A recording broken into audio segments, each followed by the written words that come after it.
ಎಲ್ಲರಿಗೂ ನಮಸ್ಕಾರ. ನನ್ನ ಹೆಸರು ಪಲ್ಲವಿ ರಾವಪ್ಪ ನೀಳೆ. ನಾನು 10ನೇ ತರಗತಿಯಲ್ಲಿ ಓದುತ್ತಿದ್ದೇನೆ. ನಮ್ಮ ಶಾಲೆ ಹೆಸರು ಶ್ರೀ ಉಜ್ಜಯಿನಿ ಜಗದ್ಗುರು ಸಿದ್ದೇಶ್ವರ ಪ್ರೌಢಶಾಲೆ ವರೂರು. ಈ ಚಟುವಟಿಕೆಯಲ್ಲಿ ನಾನು ನಿಮಗೆ ಮಾನವರಲ್ಲಿ ಜೀರ್ಣಕ್ರಿಯೆಯ ಬಗ್ಗೆ ತಿಳಿಸಿಕೊಡುತ್ತಿದ್ದೇನೆ. ಜೀರ್ಣನಾಳವು ಬಾಯಿ, ಅನ್ನನಾಳ, ಜಠರ, ಸಣ್ಣ ಕರುಳು, ದೊಡ್ಡ ಕರುಳು ಮತ್ತು ಗುದದ್ವಾರವನ್ನು ಹೊಂದಿದೆ. ನಾವು ಸೇವಿಸಿದ ಆಹಾರವನ್ನು ಹಲ್ಲುಗಳು ಸಣ್ಣ ಸಣ್ಣ ಕಣಗಳನ್ನಾಗಿ ಪರಿವರ್ತಿಸುತ್ತವೆ. ಬಾಯಿಯಲ್ಲಿ ಲಾಲಾರಸ ಗ್ರಂಥಿಗಳಿಂದ ಸ್ರವಿಸಲ್ಪಡುವ ಲಾಲಾರಸ ಸೇರ್ಪಡೆಯಾಗುವುದರಿಂದ ಮೆದುವಾಗುತ್ತದೆ. ಲಾಲಾರಸದಲ್ಲಿರುವ ಅಮೈಲೇಸ್ ಕಿಣ್ವವು ಪಿಷ್ಟವನ್ನು ಮಾಲ್ಟೋಸ್ ಆಗಿ ಪರಿವರ್ತಿಸುತ್ತದೆ. ಆಹಾರವನ್ನು ನುಂಗಿದಾಗ ಗಂಟಲಿನ ಮುಖಾಂತರ ಆಹಾರವು ಅನ್ನನಾಳವನ್ನು ಪ್ರವೇಶಿಸುತ್ತದೆ. ಅನ್ನನಾಳದಲ್ಲಿ ಪರಿಕ್ರಮಣ ಚಲನೆಯ ಮೂಲಕ ಆಹಾರವು ಜಠರಕ್ಕೆ ಸೇರಿಸಲ್ಪಡುತ್ತದೆ. ನಂತರ ಜಠರ ಗೋಡೆಯಲ್ಲಿರುವ ಜಠರ ಗ್ರಂಥಿಗಳು ಹೈಡ್ರೋಕ್ಲೋರಿಕ್ ಆಮ್ಲ, ಪ್ರೋಟೀನ್ ಅನ್ನು ಜೀರ್ಣಿಸುವ ಪೆಪ್ಸಿನ್, ರೆನಿನ್ ಮತ್ತು ಲೋಳೆಯನ್ನು ಸ್ರವಿಸುತ್ತವೆ.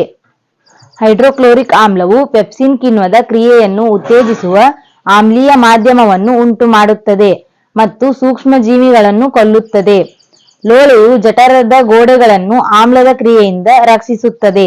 ನಂತರ ಜಠರದಿಂದ ಆಹಾರವು ಸಣ್ಣ ಕರುಳಿಗೆ ಸೇರಿಸಲ್ಪಡುತ್ತದೆ.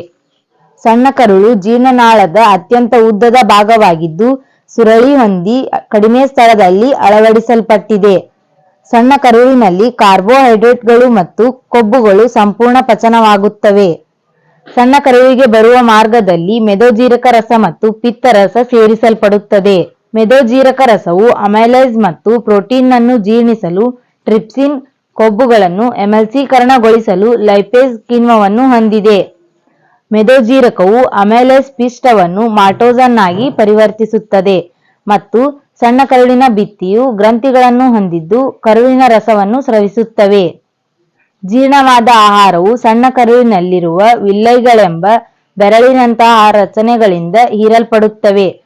ಹೀರಿಕೆಯಾಗದ ಆಹಾರವು ದೊಡ್ಡ ಕರುಳಿಗೆ ಸಾಗಿಸಲ್ಪಡುತ್ತದೆ. ದೊಡ್ಡ ಕರುಳಿನಲ್ಲಿರುವ ವಿಲ್ಲೈಗಳು ಹೀರಿಕೆಯಾಗದ ಆಹಾರ ಪದಾರ್ಥಗಳಿಂದ ನೀರನ್ನು ಹೀರಿಕೊಳ್ಳುತ್ತವೆ. ಉಳಿದ ಪದಾರ್ಥಗಳನ್ನು ಗುದದ್ವಾರದ ಮೂಲಕ ದೇಹದಿಂದ ಹೊರಹಾಕಲಾಗುತ್ತದೆ. ಧನ್ಯವಾದಗಳು.